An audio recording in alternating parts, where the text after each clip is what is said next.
Creative Mornings Tucson is one of many global chapters around the world. So if you're ever in other cities, there's other chapters in the United States, across many, many different countries all over the globe. I would say check them out, connect with them. A lot of them also live stream their events. So if you're ever curious what other cities are doing, check them out at creativemornings.com. Here for us in Tucson, a long time ago we decided that the art of community building is something super, super important, and it's something that really was super unique to Tucson. That's how I found out when I moved here about 10 years ago. It's unlike any other city, and once you carve your little space in the community, it's really, really special. With that being said, we can't continue to community build without acknowledging the land that we're currently on and where we're going.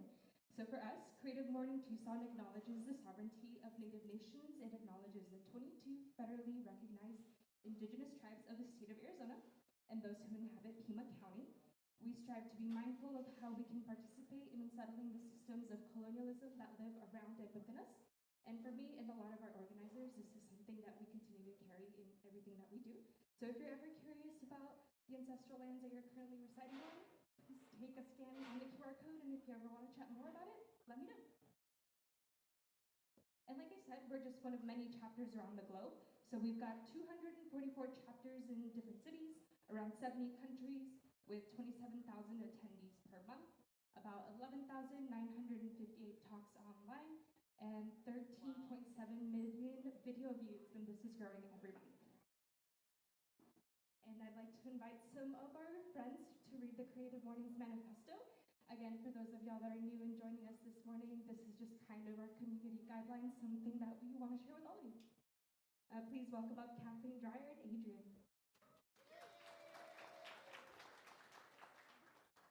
Hi, good morning. Here is our manifesto. You guys can read it along with us if you'd like, or we'll just lead you along the way. Everyone is creative. A creative life requires bravery and action, honesty and hard work. We are here to support you, celebrate with you, and encourage you to make the things you love. We believe in the power of community. We believe in giving a damn. We believe in face-to-face connections, learning from others, and hugs And high fives. We bring together people who are driven by passion and purpose, confident that they will inspire one another and inspire change in neighborhoods and cities around the world. Everyone is welcome. And everyone is creative. Which side? And I'd like to invite my co-host up to the Go on. stage That's live. It's live. to take over Watch this how we segment say for it. us. Here to talk about our sponsors. Please, if you wouldn't mind clicking for me, Anita. Thank you. We've got Adobe. Who uses Adobe here? Anybody? Oh, wow. Look at the hands there. Who likes, what product do you like the most? Illustrator. What about Express? Anybody like Express? Who uses Express here? All right, we've got your hands. Cool, okay. So, first slide that I'm going to read, Adobe recently joined us as a global partner. They recognize the impact Creative Mornings is having on the global ecosystem of creativity, and they're committed to support creatives around the world. And our second slide is Adobe Express. It's their quick and easy to create anything app, from flyers to social media campaigns, standout videos. Adobe Express is how we create our monthly graphics, and if you haven't already used it, it's free at adobeexpress.com. adobe.com/express. There we go. Outside of our global partners, Creative Mornings, we don't have a bank account. We literally just like volunteer. This is a community organized group, cohort, ecosystem, and we can't do what we do without our community partners. So Cirrus Visual, shout out to them. Let's give a shout out to them. They've got the banner in the front for us, our name badges, all the printing. Thanks, Cirrus, and thanks, Chris. We also can't thank enough 10 West, Startup Tucson. We're here in conjunction with them today. They help supply our food and beverage, so thanks for that. A little bit of coffee. Celestial Photography, Justin Hagen. Let's give a shout out to Justin for the headshots this morning. Thank you so much. We really appreciate your time and what you've done. Warehouse Photography, Tucson Federal Credit Union. And our venue sponsor, BrickBox. Thanks for having us this morning. How cool is this venue? And like I said, we're a volunteer team. We are comprised of how many people? I can't count. There's 12 people of us. There's 12 people in this crew that help put these on monthly. We can't do what we do without them. Let's give a shout out. They really help run everything from the event to getting sponsors, so thank you. And so if you know somebody that wants to sponsor or partner with us, let us know. We're here. Or you can email us. I think our email is tucson@creativemornings.com. Cool. Nice. Email. That's the one. Parallel. Why are we here today? Because the theme is parallel, and we want to hear Monica and Peter speak. And so let me get into our theme introduction. It's parallel, like I just said, and it's chosen by our Kuala Lumpur chapter in Malaysia, and it's illustrated by Oli. Like train tracks receding into the distance, our lives eventually reach the end of the line. And for a large part of the journey, most people tend to live parallel lives. We go to school, hang out with friends, get jobs, take care of our families. But just look out the window at the home or office across the street. We exist side by side within strangers, always keeping the same distance of an autonomy between us. Even though we have so much in common, all of us try to build a better life for ourselves and our loved ones. Of course, we are not carbon copies. The difference in our lives makes our own. Her black hair, her black coffee, his energy drink, their chameleon tea. We have so many. There are so many things that we've seen eye to eye. After all, mathematics has proven that parallel lines never meet. But unlike those train tracks, our paths don't run in straight lines. We meet someone at every turn, look someone in the eye and smile, reach across the gap between us and make a connection. We may be living parallel lives, but we don't have to go through them alone. And so with that, we've got Monica Lopez and Peter Catalanotti. I'll give a quick bios before we intro them. Monica is a proud Sonoran native who now calls Tucson home and joined Film Tucson in late 2022, bringing a dynamic background in sales, marketing, and PR. Fully immersed in the film industry, she's found most fulfilling role yet facilitating productions for brands like Schwinn, Garmin, Toyota, Expedia, and Carhartt, while also supporting indie Western films, pursuing parallel passions, ensuring the success of film productions while strengthening cross-border collaboration between Southern Arizona and Sonora. And Peter, who is an Arizona native, has been with Film Tucson for over 25 years, facilitating production in a wide range of feature films such as Traffic, Three Kings, Almost Famous, The Hangover Part 3, and some upcoming Warner Brother TV series like Duster, Steven Spielberg's film, The Fabelmans, along with a diverse array of reality TV shows such as Top Chef, commercials, fashion shoots, and music videos. So let's welcome to the stage Monica and Peter, everybody.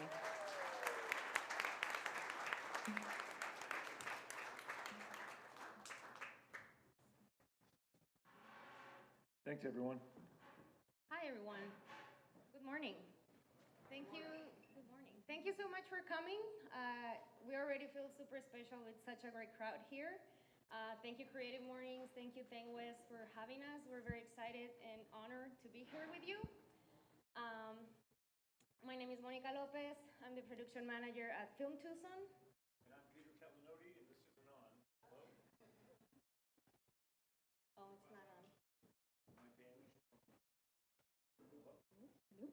Oh, this one. I can talk real loud. All right. Is this working? There we go. I'm Peter Catalanotti. I'm the director of Film Tucson. When we learned that this month's theme was parallel, we began brainstorming for keywords or real-life situations that help us align this perspective to, this perspective to our line of work. And we realized that, in fact, there are several analogies that we're going to be mentioning mentioning through our presentation, but we also identify a few words that maybe they don't relate directly to the film industry, but we wanted to give them a special place in our presentation because they do resonate with our lives and our world. And those words are, I have something here. Sorry I didn't put this on the presentation. I hope everybody get to see these. These are two parallel lines that to us translate into equality, empathy, respect, and tolerance. We believe that only under these conditions can two parallel lines, or let's say entities or individuals, can keep moving forward in perfect balance without disrupting each other's journeys. And we do need a lot of that nowadays. So based on that premise, we realize that Film Tucson serves as a bridge. We assist bringing these two lines. Bridges that are parallel. Bringing these two lines close enough to collaborate and create the art of film together. So based on that premise, we decided to name our talk Building Bridges and Straddling Parallels. Having said that, I'm gonna hand it over to Peter. All right, so we're just going to go through some of the basics here. What is Film Tucson? We are a division of Visit Tucson, which is the tourism office. We've got some people from Visit Tucson here in the house. Raise the roof, Visit Tucson. Visit Tucson promotes the Tucson area and Southern Arizona as a region for tourism, and that includes conventions and meetings. And in our case, it means film. All we do is film in our department. Visit Tucson is a private-public partnership, so we get some funding from the city, some from the county, and then a lot from local businesses, hotels, restaurants, attractions, which pay us a fee to promote them. So that's part of where it comes from. Nope, let's go back. I'm sorry, had a little bit more. We're funded in part by the beg tax. So when you go to a hotel and you see the fees that you're paying at a hotel in another region, they have something similar set up. So we're not a government office, we're a private nonprofit, but we do have a partnership with the government. So just want to make that clear. That's one of our parallels. That's one of our parallels, yes. And a bridge. Yeah, the government and private, or the government and the local industry. That's a parallel there. So what do we do at Film Tucson? We market Tucson as a destination for filming. This can include everything video related, from TV shows, feature films, commercials, music videos, and even fashion shoots and still photography. Because what we sell is the locations and the unique look that we have.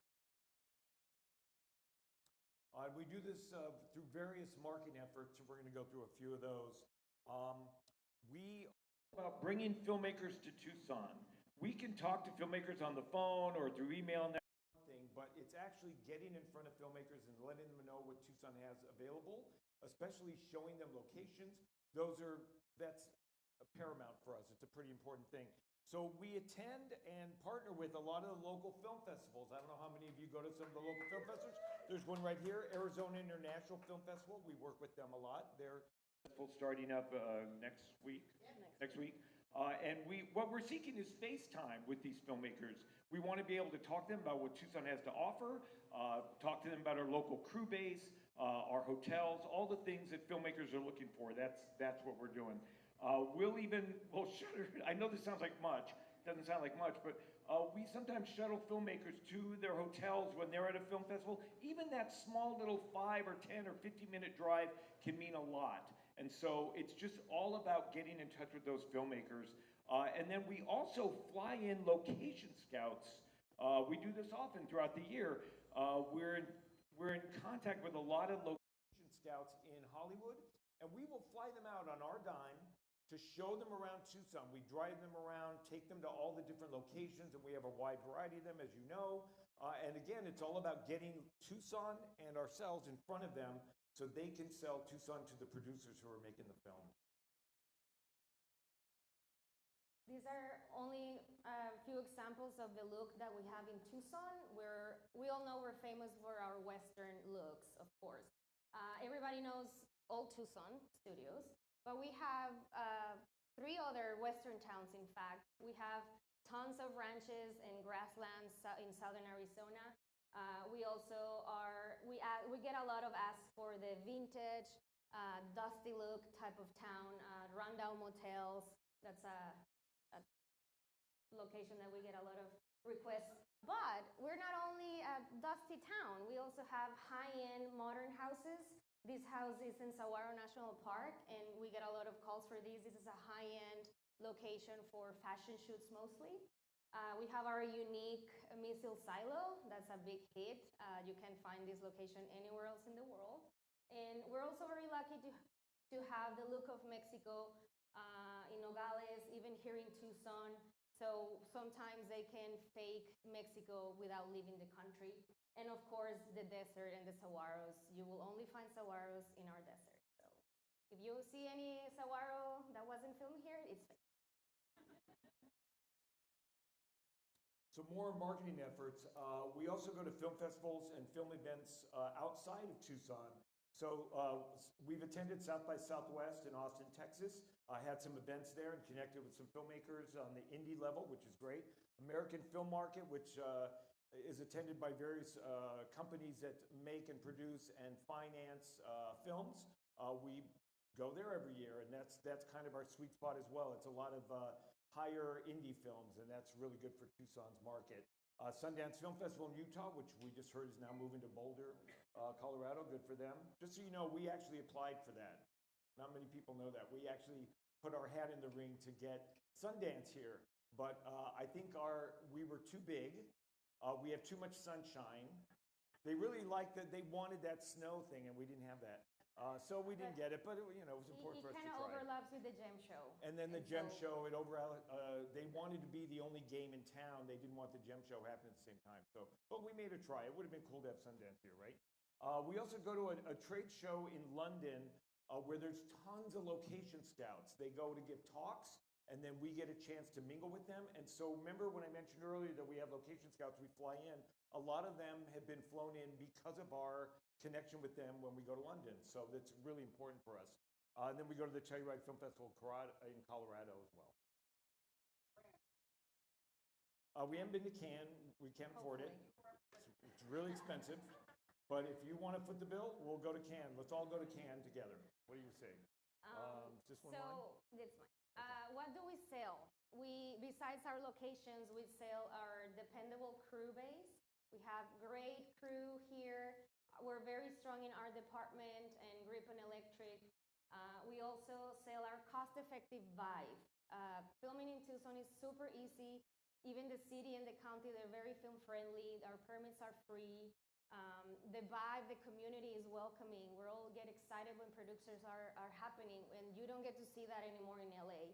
So people are like, the trend is that they just want to film outside of LA because it's so hard. So we're here to welcome them. And also, we have over 300 days of sunshine. So productions in the north, and they just want to run away from the winter, we're a great option for them. And of course, our proximity to LA, where Hollywood and the industry is, and our proximity to Mexico, they're also wonderful benefits for us. I want to give an example for our proximity to LA. I don't know how many of you have seen the movie Three Kings, starring George Clooney and Ice Cube. The reason they shot out here, the entire thing was shot out here, except for one small scene they shot in California, was because George Clooney at the time was on ER, and he had to go back to the ER set quite often, and he needed to go there quickly. So that was one of the selling points.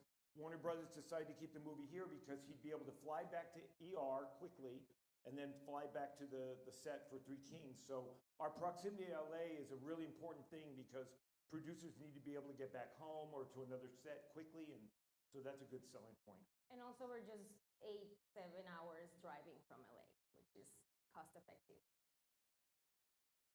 We also facilitate filming across the border. We have a program that's called Filming Without Borders. The Mexico-US border, it's a big topic of interest for feature films and mostly documentaries. We have 4 distinct border towns with different looks, and our office is bilingual. I'm from Sonora, Mexico. Hermosillo, anyone? No? One. They'll That's another bridge. And we have good relationships with our counterparts in Sonora, the film commissioners there, the government. And we also have contacts with Custom Border Protection that, of course, we need them on board. We started doing this back in 1999 with Steven Soderbergh's movie Traffic. Anyone watch Traffic? With Benicio del Toro and Catherine Zeta-Jones. They wanted to film in Tijuana, but because of the insecurity there, they came here to scout, and they love the look of Nogales. So I wasn't there at that time, but we were able to cross the border with them into Sonora, Mexico, and they loved the look, so they decided to fake Tijuana in Nogales. Another example, it was again with George Clooney with Confessions of a Dangerous Mind, and then we have Run Coyote Run, that's a TV show that's shot here. And most importantly, documentaries. We get a lot of calls for documentaries along the border. The most recent one that we assisted with was La Corriente del Golfo, which is Gael Garcia Bernal's and Diego Luna's production company. Their crew were here in Nogales last year, and we helped them with hotels, anything they needed. It was a great experience. So the main thing we sell is film incentives. It's the #1 topic for producers who are looking to shoot anywhere in the world, not just in Tucson. You may or may not know about what film incentives are, but in a nutshell, it's different states or counties or regions or countries will offer tax breaks to filmmakers to lure them to their region. I'm sure the majority of you have seen Breaking Bad. The only reason that was filmed in New Mexico was because of film incentives in New Mexico. The original script was set in Santa Clarita, California, but the filmmakers just went through and changed any references to California to New Mexico because they were going to get so much money back. I can think of a million examples. The Curious Case of Benjamin Button, the Brad Pitt film. The original story is set in the Eastern Seaboard, but they moved it to Louisiana because at the time, Louisiana had really fantastic film incentives. So they just changed the script and off they went. So it's the #1 thing that we get asked about. I already gave the examples there. Oh, Oklahoma is a big one right now. Killers of the Flower Moon, Reservation Dogs, probably some others I'm not thinking of, Tulsa Kings. Oklahoma currently has some really fantastic film incentives, so a lot of things are going there now. The whole world is our competition. There's a project that we're trying to lure here that's really fixated on Australia. Their deserts certainly don't look like ours, but the savings they would get from the country of Australia, as well as the actual region, that they have 2 different incentives they could get. It's kind of hard to beat that. So we do have a lot of competition all over the world. I can't remember what the next slide is. Is that me? Yeah. So why do we do this? Economic impact, that's the #1 reason. It's why Visit Tucson goes after tourism, and it's why we go after film. Some examples of this, we reached out to the producers of Top Chef in 2020, I think it was, or 2021. That's when they shot, was 2021, but we had been courting them for quite a while. We went to them because of the amount of money they were going to spend here, which ended up being $1.4 million. But we also wanted that show here because it promotes Tucson's food scene, which is a really big thing for tourism. And so it was great to have them there. I got to hang out with Tom Colicchio. That was really nice. Hangover 3, they shot in Nogales, as she mentioned, Arizona, on the Arizona side. And in that small little town, they plopped down $2.6 million. It was incredible. And then all of you might know about Duster, the HBO series. They shot their pilot here. The new season is starting up. Sadly, Tucson is nowhere to be seen in it. In fact, if you watch the trailer, you'll see a bunch of fake saguaros. Super fake. But the exciting thing there was they ended up spending about $11.8 million here, hiring local crews, staying at hotels, staying at Airbnbs, shopping, grocery shopping, going to bars. The economic impact of these projects is enormous. Is that mine? So the other thing that filming, so when the films are here, it's fantastic. They spend all the money that I just mentioned, but there's this sort of sidebar thing, this parallel, you might say, where filming comes through tourism. So we've all been to Old Tucson a million times, Old Tucson's a perfect example of film-related tourism. People go to Old Tucson because they want to see the movie sets where all the famous actors and famous films were shot. That's film-related tourism. We also get the same thing with Lilies of the Field. It's a much older film starring Sidney Poitier, but whenever it shows on TCM, I swear our phone rings the next day, people calling saying, can we come see the set where Lilies of the Field was shot? Which is long gone, but we tell them, why don't you just come out anyway and look at some other things. Revenge of the Nerds is very popular. Some of you probably drive by the sets all the time without knowing it. There's a lot of them along University. Can't Buy Me Love, if any of you have seen that. This is a film in the 80s. It was kind of popular. There's a lot of locations in there we get calls for, especially the home where the main character lives, but we can't give that out. And then The Hangover 3, you can go to Nogales and you can see the actual bench, which Warner Brothers donated to the city. It's a scene where Zach Galifianakis and Jim, yeah, I can't say his name. The guy from Community. I can't say his name. There's a scene where they're sitting on a park bench. That park bench is still out there, and there's a little plaque saying donated by Warner Brothers. So that's a pretty cool thing. A lot of people during the filming of The Hangover 3 were hanging out because they wanted a chance to see Bradley Cooper and all these stars. So hundreds and hundreds of people were standing outside every day watching the filming. Well, they're out there all day. They got to buy some coffee. They got to buy some lunch. They got to buy some dinner. So tons of money was spent in that region while the filming was happening. So again, film-related tourism. But also, it's not only about what locations we have or our incentives. We also need to be ready to welcome big productions into town. That's why we also collaborate with different institutions or organizations here to create workforce development. We need to increase our crew base and train them to be ready to work on set. So these are just a few examples. The Arizona State Film Office, which is called Arizona Film and Digital Media, they have a PA training all over state. They've been here a few times and they're going to continue doing that. Those programs are great. Also, we collaborate with IATSE, which is the union for all the workers in theatrical and film sets. Though that's more towards constructions of sets, like carpentry and that. There's also the Student Filmmaker Academia giving classes in high school in Santa Cruz County by the Southern Arizona Film Society. And another one is Cinema Studio West. This is more towards art department and wardrobe. So all these cover different areas where we need more crew, and we're working on that. So that's another parallel, training our local crew to be ready to work in the industry. So the future of film in Tucson, we have some challenges that we face.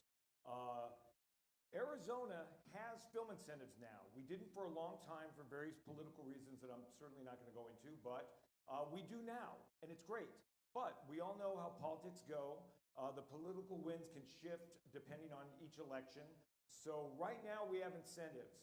I do always have in the back of my head this fear that depending on who's elected, they could go like that. That happened in Michigan. There were tons of things filming in Michigan for quite a while, and then they had a new governor that did not like film incentives, and he got rid of them, and everything left.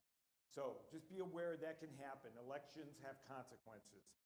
New Mexico, Nevada, and Texas are formidable foes. They keep increasing their incentive amounts, and they keep creating more programs to train their local workforce. So we're always watching them and making sure that we can keep up. Westerns, which was the bread and butter of Tucson for decades and decades, they've lost some of their popularity. There's a few that pop up here and there, but they're not made as much anymore. That's not to say all we focus is on Westerns, but it's just something to keep in mind when we're promoting locations. And then this is kind of the most important part. If you go online and look at Arizona's film incentives, part of the reason they were able to pass into a law was they encouraged a brick and mortar infrastructure through the form of a soundstage. The final part, the highest part of our incentives, encourages developers to come in to Arizona and build sound stages, because then filmmakers can get that top amount back. That hasn't happened yet. We've had some talks with some companies in Hollywood that are interested in building a sound stage here. They haven't really moved forward on it yet. They're things are kind of wonky in Hollywood right now for various other reasons. So we don't have a soundstage right now, and so that means the higher up budget films that need a soundstage won't be coming here because we don't have a soundstage for them to use. We do have empty warehouses. Our convention center's been used as a soundstage. We have things available to use one time for a one-time film, but they won't qualify for the incentives because the incentives encourages a brick and mortar business going up, a purpose-built soundstage. So right now, we don't have that. We're talking with some people, we're working on making that happen, but right now, without the soundstage, we're gonna lose out on a few projects that would instead just go to Mexico where there's soundstages aplenty. But we also have reasons to be cheerful. We cannot mention names or anything because even though they send us a script so we can start helping them, we sign NDAs. But there is a major feature film that we've been in talks to. Hopefully it will land and happen soon this year. Also, we have a TV pilot on a major channel that has expressed interest in coming to Tucson.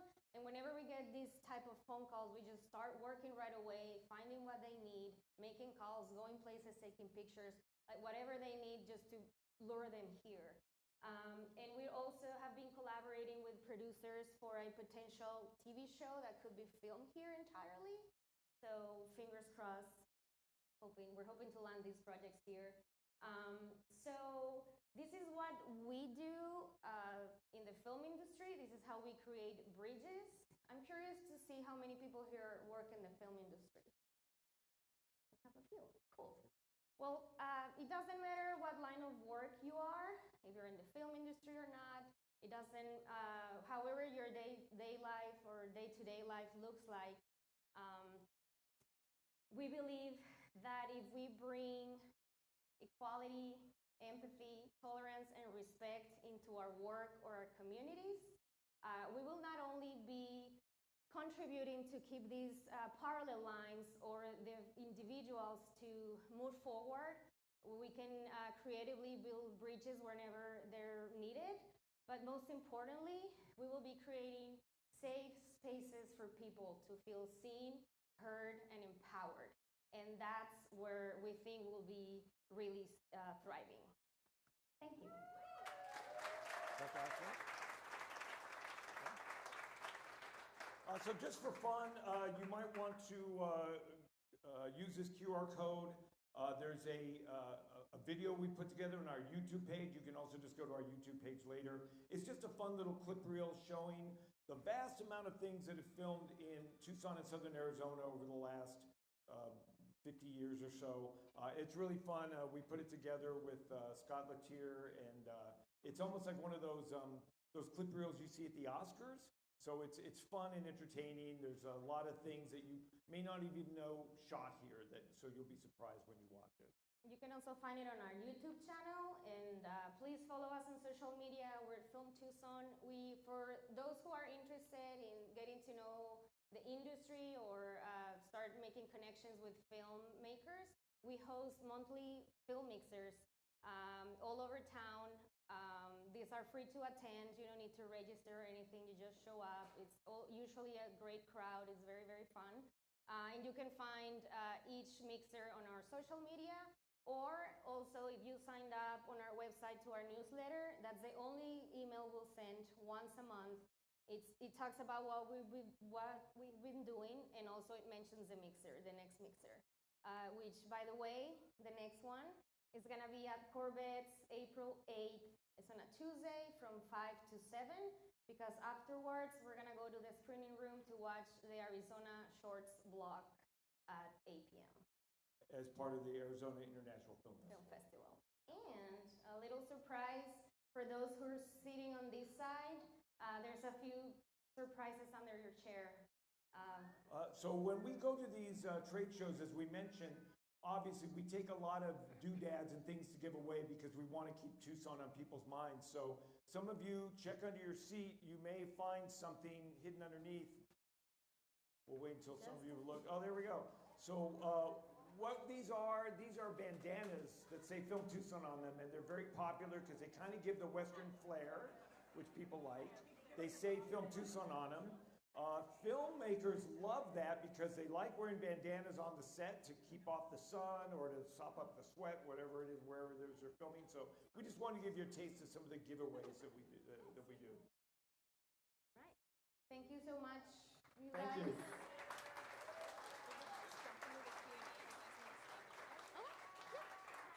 All right, now we're gonna just jump into the Q&A portion. I know we all have some.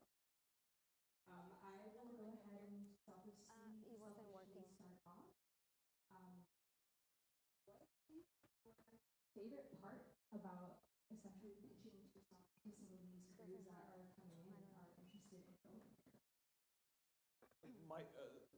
The thing I love the most is they're all coming, not all of them, but they're mostly coming from Los Angeles, where costs are high, regulations are high.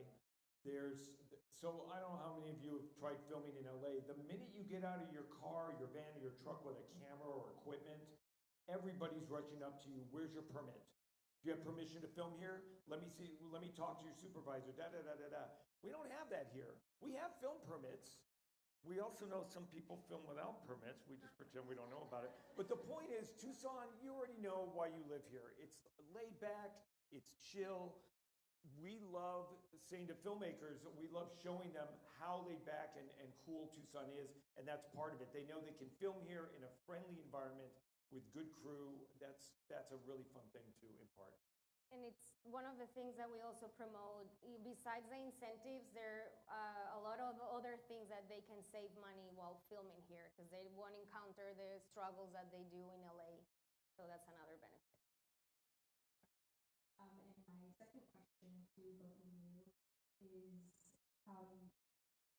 do we make a better Tijuana or do we make a better any other state? What have you seen the most as far as requests? I've never been to Tijuana. I don't know. You should, it's great. So what's the question? Do we make a better Tijuana? You know, you were saying that a lot of people kind of submit for us to be the backdrop to a different part of the world. Sure. So what do you see the most come in as far as like Tucson doubling for a different city? I think we do because Nogales, it's safer than Tijuana and it's a smaller town, so it's just easier to get around. But that's also the magic of cinema that you can fake and pretend to be somewhere that you're not. Yeah, I mean, Three Kings shooting here, they didn't want to film in Iraq.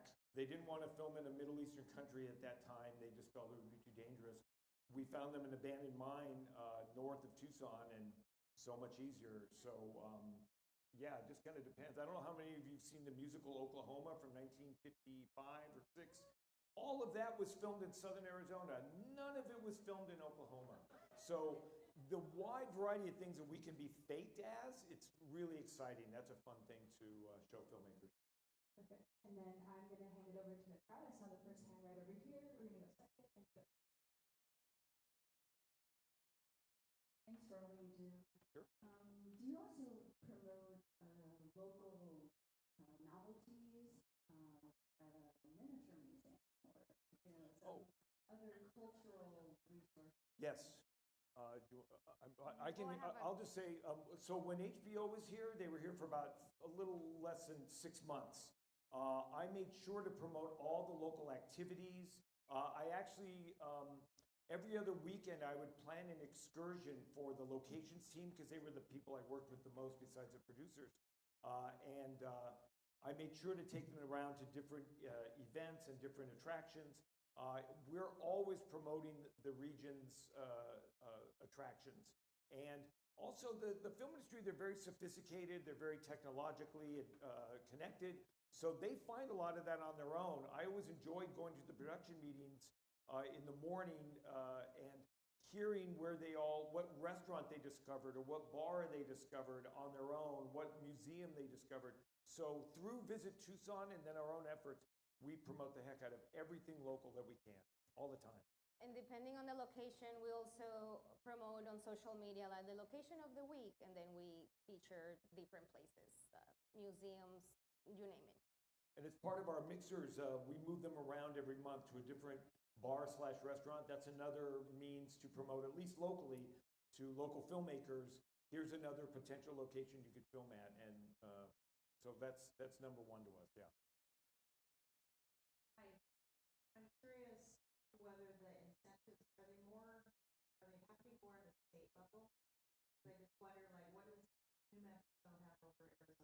Sure. New Mexico has a lot over us. Their incentives are sky high. They're quite good. It's always on a state level. The incentives in America anyway are usually state incentives. There might be a state that also has city or county incentives. I will say we've been asked many times why the city or the county don't offer incentives. The amount of money that you would have to give back, it's just too much for a small city or a county to handle. So it's usually best done at a state level. I don't know New Mexico's current kickback. It's something like 35 I think or it's 40. 40. They might have to be up to 40 right now. They've been fostering this for a long time. Bill Richardson, a former governor of theirs, really went after the film industry in a big way decades ago, and now they're doing quite well. It doesn't happen overnight. It takes a while, and there's a lot of political forces that sometimes stop this from happening. And so Arizona, we're really glad we have incentives. I would just say I can't tell you who to vote for, but whenever there's a future election, you might talk to your representatives and ask them, where do you stand on film incentives? And then vote accordingly. It's very political, unfortunately. Yeah. The film incentives are great for indie features, indie short films. Those are great for smaller productions. Our incentive. So Georgia gets a lot of the Marvel films because their incentives are quite good. So we try and make sure that the local community is realistic about where our incentives are at. And you can go to our website to look at them. You can go to the state film office and look at there's more detailed description there. I wouldn't say that our incentives are going to attract Marvel, but we've gotten a lot of calls from some pretty good indie producers, and that's great. That's a sweet spot for us. Yeah, with this we at least have our foot in the door to compete. Because we didn't used to. We didn't have incentives, and producers would call us, and as soon as we let them know we don't have state incentives, they would just politely move on to the next state. It's just the reality of the business. If anyone ever wants to have a longer conversation about film incentives and why our government why some legislators are against them, I'm happy to talk about it, not in a microphone in a crowded room, but I get both sides of the issue. I understand why some people are against incentives for anything, for any industry. But whether we like it or not, this is how the game is played. This is people that want to film in Arizona. Depends. You go ahead. So Phoenix gets a lot of business, mostly commercials, and they have more of the city urban look, so they get those kind of commercials, high-end car commercials, driving through a nice downtown area. And then because Phoenix's downtown is so much bigger than ours, they have a lot more angles to shoot, right? We get more of the rugged Southwest kind of look, truck commercials. We had several of these recently, actually. Kenworth and GMC. They want dirt roads. They want rugged desert lands with trucks with big wheels. We have more of because the great thing about Tucson, obviously, we love hiking and biking and outdoors. Phoenix doesn't have, Phoenix is mostly concrete and asphalt, right? So they get those kind of commercials. We get everything else. So we're in competition with them, but we have pretty different things.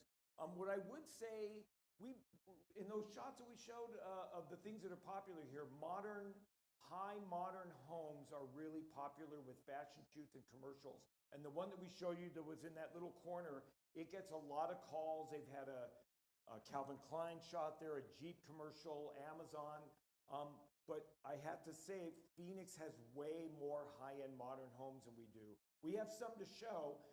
And we actually have a lot of them, but it doesn't mean they all want filming at their homes. So some of these houses, we can't sell them.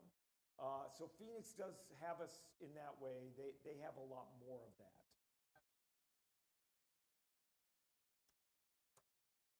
No, we actually, Monsoon Production Services is our local production house, and they've got everything. If they don't have it, they know where to find it. We've actually got a really good crew base. So that's not the big selling point. It's usually the location. And they also don't have a sound stage, despite what you've heard. No ground is broken in Phoenix or outside of Phoenix on a soundstage. You might hear rumors that that's happening. It is not happening. We have time for more questions. Anything else? Okay, so back here and then right over here. Hi.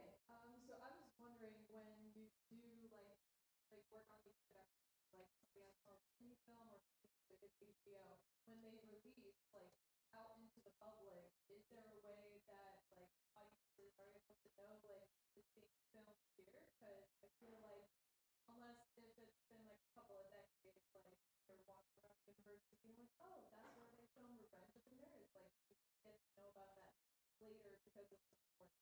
So I'd love to know if there's any way for us to be able to see in real time where these films are being produced here. I mean, we put it on our social media. If you follow us on social media, we're constantly showing locations that were filmed in the past and then mentioning the show that filmed there. When something is filming currently, it's pretty rare that we're allowed to show that. So when HBO was here, we weren't allowed to talk to the press about it. So I'm sure you all were seeing trucks and cameras all over town when that was here, but we couldn't put any of that on our social media. There's a local filmmaker, her and her husband have been shopping the script around forever, and they just got funding, and they're starting up, I think, next week or the week after, it doesn't matter. That's a smaller local project. We'll be able to promote that easily, but the higher the project, the more there's studio control, and they have a PR department that doesn't want us talking about it, then we don't say a word. But after they leave, then it's all gloves are off. We go nuts. After Top Chef, when Top Chef was airing the Tucson segments, boy, we were putting that all over our social media. So just follow us on social media and you'll see a lot of that. Monica runs our social media, so feel free to connect with her if you want to know more about what we post. That's at Film Tucson. Hi, just curious, is there any kind of resources with you guys for either people that provide spaces or services that we can submit to be kind of looked at whenever location scouts come in, or people needing services, whether it be, anything from like embroidery stuff, t-shirts, whatever it is? Do you guys have any kind of place that local business owners can submit to be, Yes. I guess, a part of that? Yeah, on our website we have both. It's a crew listings. It's a directory that's free to sign up. You can either sign up as a crew member or as a service. If you have a catering company or maybe Porta Johns, you can list yourself there. And whenever you're looking for something that we don't have in our directory, we'll reach out and we'll do our search and try to find the services that you're looking for. If you want to list yourself, we can gladly guide you through the process. It's super easy and it's free to sign up. And as far as listing locations, we try and get out ourselves and take photos of everything we can, and sometimes it's just driven by a project. So for instance, this space here, if we got a call for a scene that's set in a really hip bar with some cool artwork in it, we would totally drive out here and get some photos of it. So we try and do those things when it's not driven by a specific project, just to keep going, just to keep filling our location library. But we also get busy, so we don't do it as often as we'd like. But we sometimes ask local businesses, if you want to take pictures of your business, inside, outside, the back, the side, whatever, send them to us and we'll put them on our website. So or houses. Houses. We get a lot of calls for private homes, and that's kind of tricky to get in because people are living in there. So if you feel like your house has a great look and you want to put it up as a location for filming, we can list your house on our locations library. Has over 500 locations already on our website. But really think that through. If you really want film companies in your house and they have to move furniture out and take valuables and set them aside, it's It's for a price. It's not for everybody. But yeah. If you're really interested in that, see us and we'll talk about it. Okay, time for that for the very last question, and then we are moving into our 30 seconds. And whatever questions are left, we'll be happy to talk with you afterwards. Yeah. I'm just curious, is there a place on the Film Tucson website that has like a list of all of the different film going on in Tucson locally. There's the Law Film Fest, Underground, Arizona Underground Film Festival, National Film Festival, film meetups. I know everyone has their own, obviously has their own thing going on, but I'm just curious, is there like a one-stop somewhere that like there's all of the films that happen? I mean, really, it's our social media. Yeah, in our website there is a list of film festivals that happen around the year round, but specific events we're just gonna post about them as they arise on our social media or on the newsletter. Those are the two best ways to stay tuned with whatever's going on with what we're doing and the events. And it could be talks. We forgot to mention that we also organize talks for the industry. We have brought Cord Jefferson. It's a local Tucson native. He just did American Fiction. He won the Oscar for that. Yeah, he gave a talk at the U of A. We had a casting director from New York. We have had talks about law and all the copyrights related topics. So we also try to train and educate the locals through talks. Yeah. Thank you so much again.